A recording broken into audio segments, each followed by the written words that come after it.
Tinubu ti ní káwọn kọsitọọmu dá oúnjẹ tí wọ́n gbà lọ́wọ́ àwọn oníṣòwò padà fún wọn o. Ààrẹ Bọ́lá Ahmed Tinubu ti pàṣẹ fáwọn aṣọ́bodè ilé wa custom pé kí wọ́n dá gbogbo oúnjẹ tí wọ́n gbà lọ́wọ́ àwọn oníṣòwò kan tí wọ́n mú pé wọ́n ń kó àwọn oúnjẹ náà lọ sórílẹ̀-èdè míì padà fún wọn ní kíá, pẹ̀lú ìkìlọ̀ pàtàkì pé wọ́n gbọ́dọ̀ ta àwọn oúnjẹ ọ̀hún fáwọn aráàlú ni. Ọ̀gá àgbà àjọ náà nílẹ̀ wa ọ̀gbẹ́ni Adéwálé Adéníyì tó sọ̀rọ̀ ọ̀hún di mímọ̀ lọ́jọ́ àbámẹ́ta sátidé ọjọ́ 9 oṣù kẹta ọdún yìí lásìkò tó ń ṣèpàdé pẹ̀lú àwọn ọmọ Nàìjíríà kan tí wọ́n ń gbé lẹ́nu ibodè ìlú sọ pé ohun tí ààrẹ sọ nìyẹn.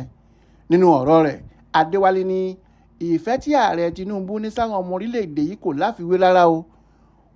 Kò tẹ̀lé òfin kankan kó tó pàṣẹ pé ká dá àwọn oúnjẹ gbogbo tá a gbà padà fáwọn oníṣòwò tá a gbà lọ́wọ́ wọn.